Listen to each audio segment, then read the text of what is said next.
develop national and international economy. Third, participating in local, regional, and international maritime clusters and networks with a view to exchange expertise to benefit of all concerned. The Academy achieves its maritime policy by using the facilities of the Maritime Center of Excellence to ensure the innovation in maritime education and training. Academy delivers adaptive training and curricula in order to meet the new and the future needs for the maritime and the marine skills, mineral resources, offshore petroleum services, and biotechnology. The Academy's excellent record in providing maritime education and training resulted in the signing of the 6th Memorandum of Understanding with the IMO in 2013. The scope of the MOU is extending to ensure the presence of the IMO in the region through the services rendered by the Academy. A cooperation agreement between our Academy and World Maritime University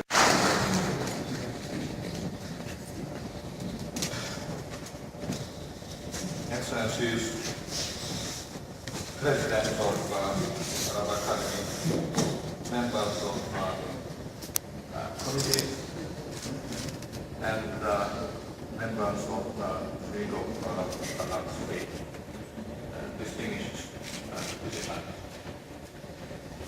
It is a very great pleasure for me to be visiting Egypt. Egypt is a truly maritime nation with a strong maritime heritage and a strategic location at the crossroad of continents and oceans. It is very famous, of course, for the 19th century ship canal.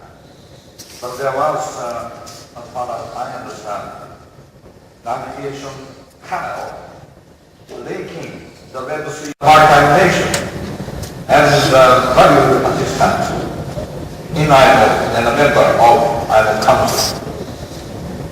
I'm delighted to be able to visit Arab Academy, such an important and prestigious educational establishment.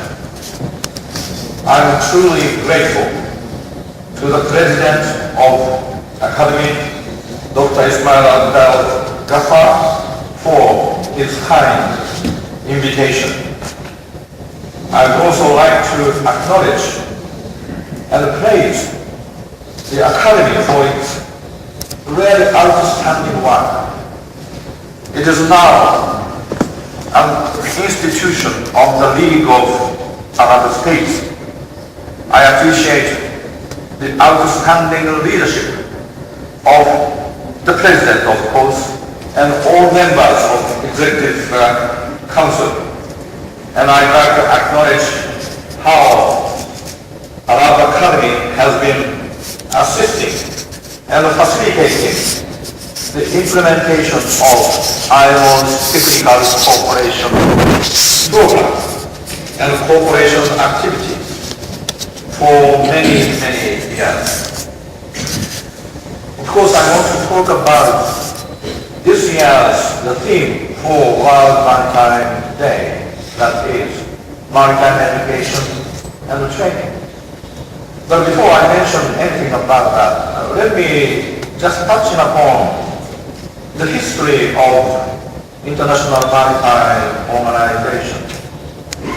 Over the last century, half a century plus, down the road, 2018, IMO will celebrate the golden jubilee of activities of IMO 2018. The golden jubilee means 60 years of operation.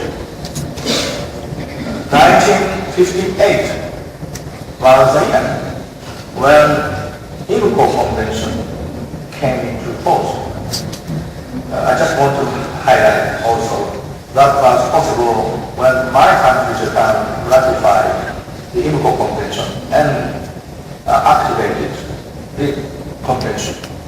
The convention was adopted 1948, and at that time the idea was to create international order governing international maritime activity.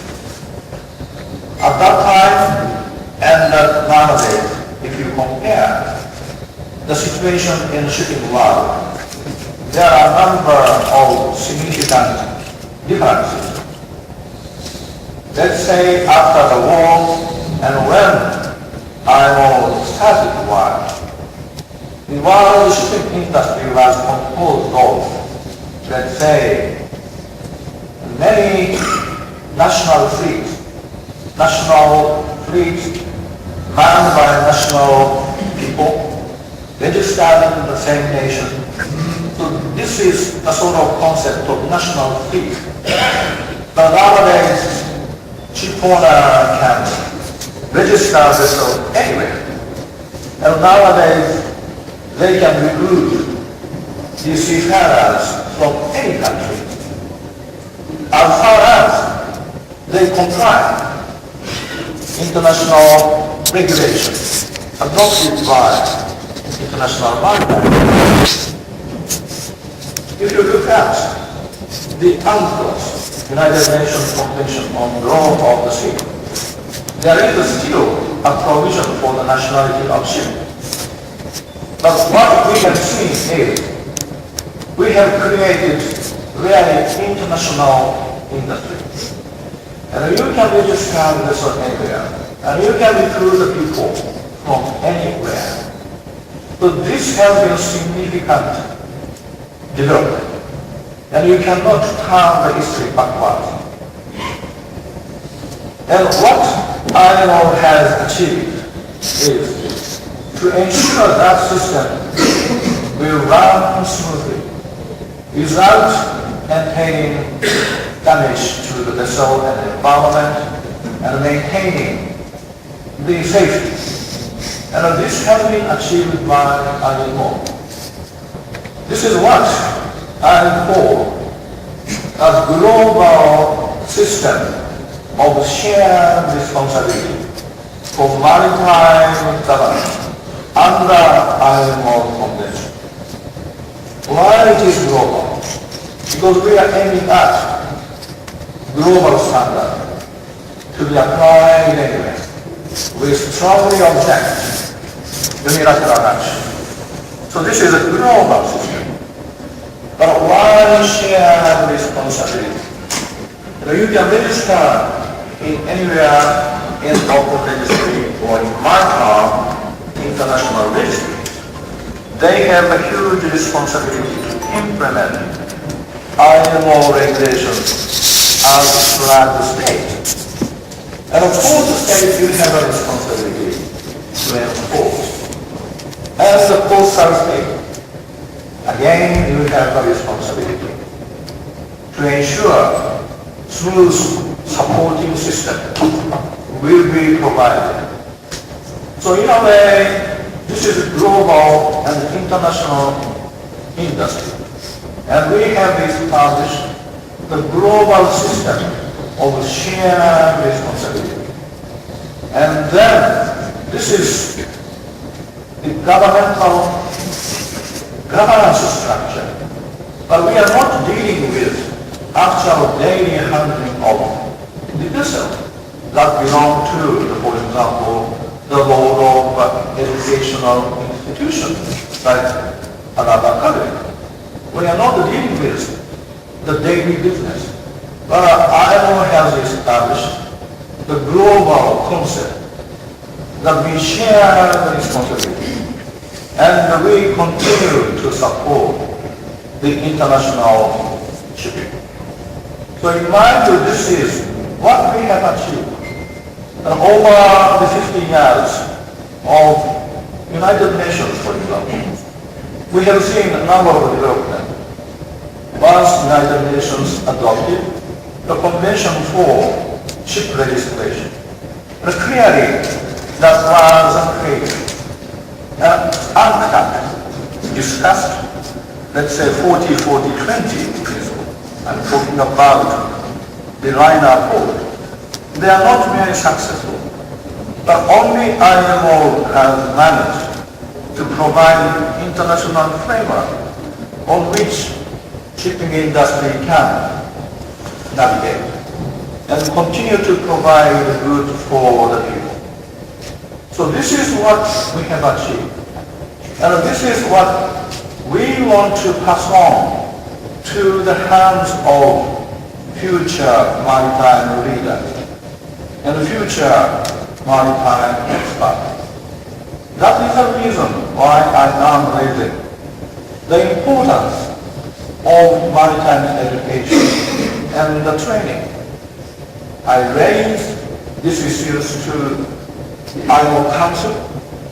The IMO Council agreed that this year's theme of activity of IMO is maritime education and the training.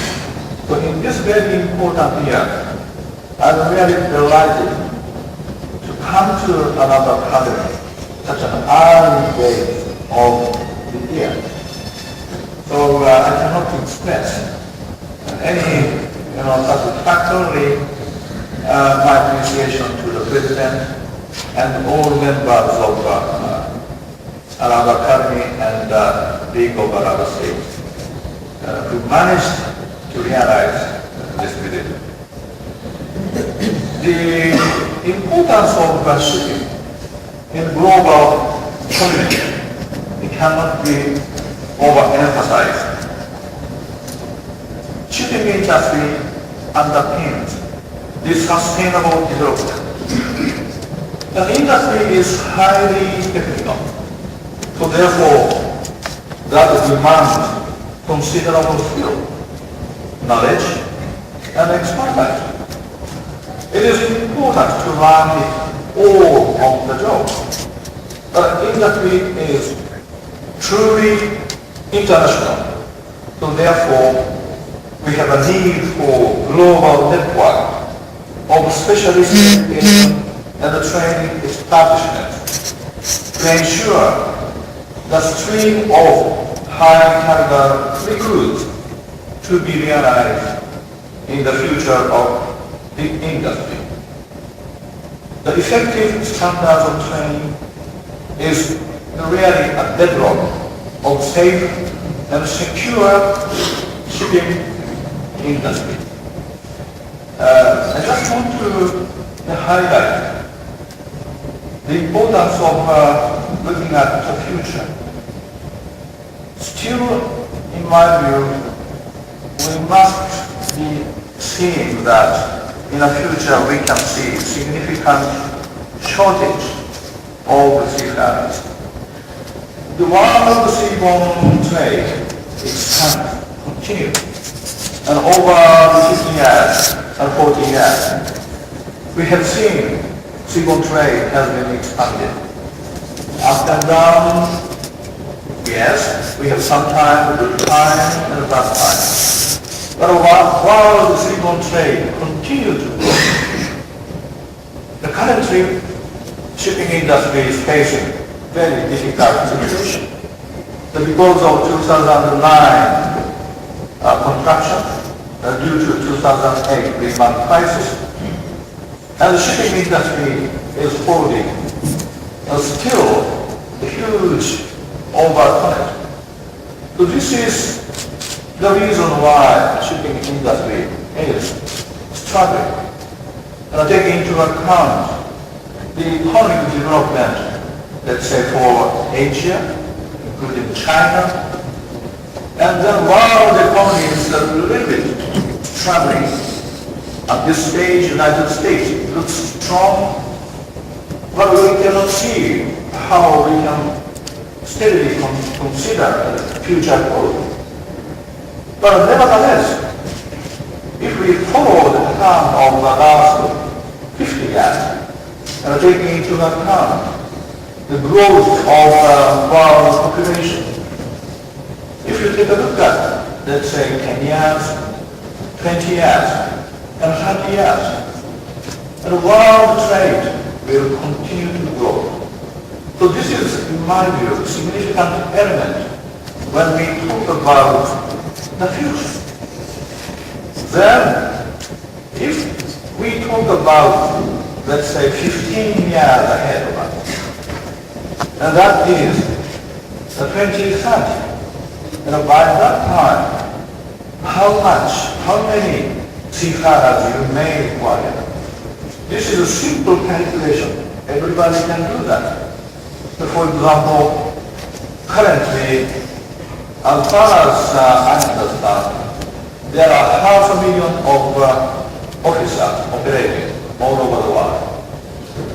And if the trade volume will be increased by 50% in certain time, then obviously the seafarer needs to be funded with 50%. So I think this is the reality, that we should be prepared. If you calculate how many seafarers needs to be trained and put into the service every year, it's a huge number. And according to my calculation, in my modest estimate, probably in the range of 25,000 or even 40,000 of trained seafarers must be produced every year. Otherwise you cannot catch up that market. So shipping industry is the growth industry. And how you can support? This is only through maritime education and training. So therefore, the large economy is currently dealing with is very important. So this is an element which I very wanted to highlight and also appreciate. IMO has long and wide-ranging involvement in human element of shipping. The maritime education and training is a key factor in this. So for example, the 1978 STCW Convention and Accord have set the international benchmark for training and education of seafarers. Compliance with that convention is essential for serving on board ships. The skills and competence of seafarers and human element ashore can only be adequately underpinned, updated, and maintained through effective maritime education and training. Looking at the wider spectrum, IMO's technical cooperation program and the integrated ITCP provides the capacity building framework to assist the developing countries to enhance the skills and proficiencies required for effective compliance with all IMO instruments. This is complemented by IMO's global maritime training institution. In particular, the World Maritime University, the WMU, and IMO International Maritime Law Institute, IMRI, which help maintain the flow of high-level managers and policymakers and other key personnel. Within that context, I consider a bright future of further enhanced cooperation between Arab Academy and the World Maritime University. You may be aware that I am now reviewing the structure and the way the matter was handled at World Maritime University. I have appointed the new president. Her name is Cleopatra Henry, the renowned, distinguished female officer, worked for international community over, let's say, 25 years, more than that. under International Labour Organization. I have appointed her, and she will start working from July this year. And IMO's WMU is moving into a new campus in Malta. We are preparing inaugural open session, inaugural opening event of the new campus of World Maritime University. The date was already selected. The 19th of May, we will have this celebration. And I'm sure I will extend my letter of invitation to the President, of course. But all IMO member government will be invited. And more importantly, I am now making progress in the study for the future of the World Maritime University. The World Maritime University enjoyed the reputation and over 3 decades of activity. But in my view, now it's time to review the past and look into the future. And in my view, we need to divide the interaction between or among maritime universities.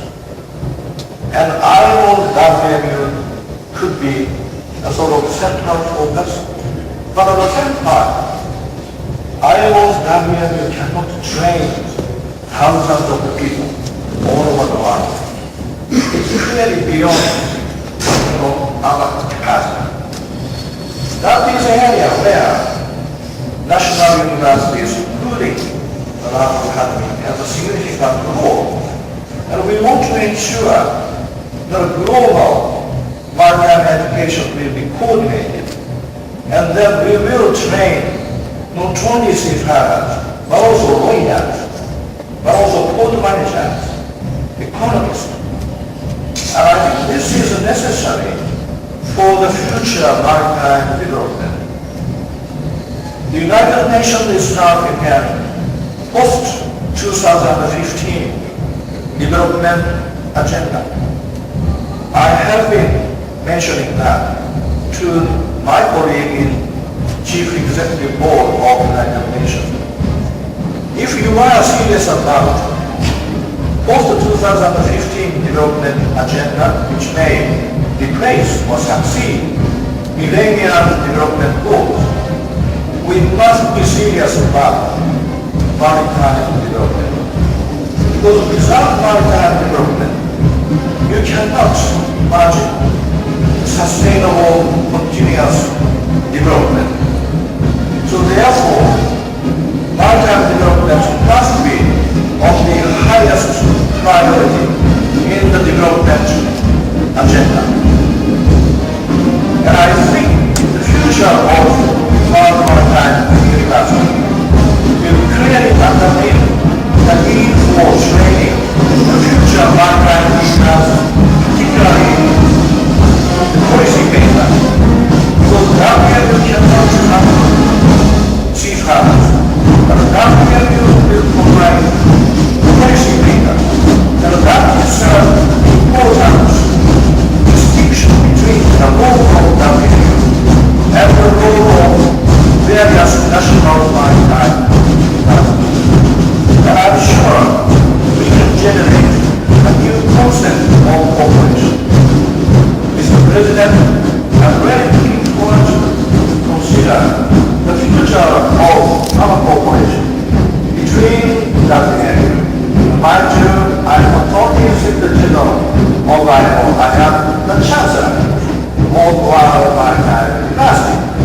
And from that point of view, I'm really looking forward to further constructive dialogue to explore the future of our educational activities. This is absolutely important, not only for you, not only for us, for the sustainable development of the globe. We need to be really serious about maritime education. So this is my message, distinguished delegates, and the President. I'm really enjoying my visit today. This is my second time to visit Arab Academy. I recall that was 2007. That time still Dr. Mokhtar was in charge, and today I have seen the new development clearly. That was planetary. A very excellent presentation and new facilities. And congratulations for all activities in this very significant, excellent educational institution, Arab Academy. Thank you very much.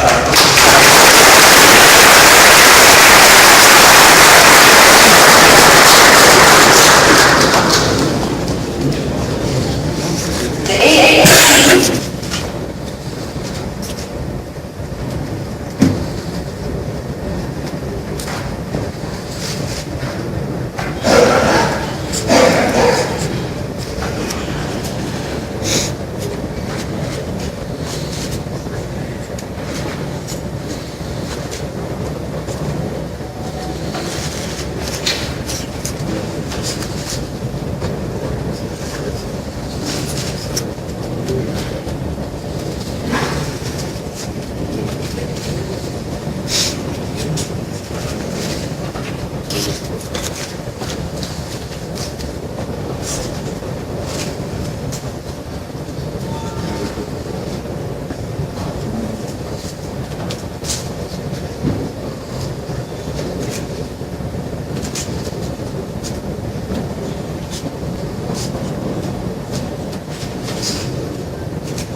Excellency Professor Dr. Saira Abubakar is delighted, is honored to introduce a souvenir from the AASTM to the Secretary General of the IMO, His Excellency Mr. Koji Sakametu.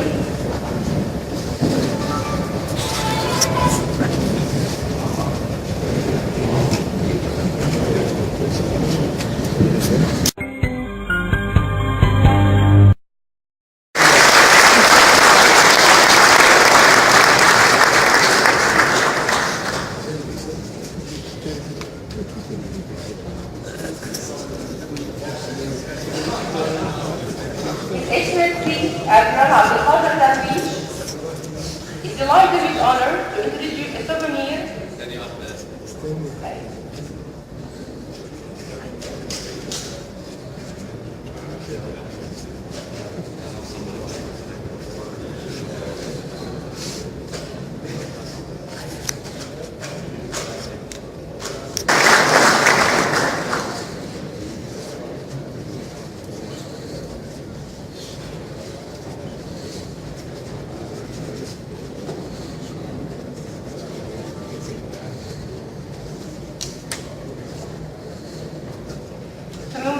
Valuable occasion, it's time our states, the member of the Executive Council of the AASTNT والآن دورة اختيارية لمعالي أمين عام المنظمة البحرية الدولية مع سعادة ممثل ممثلي الدول العربية لأعضاء المجلس التنفيذي للأكاديمية البحرية.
Hi.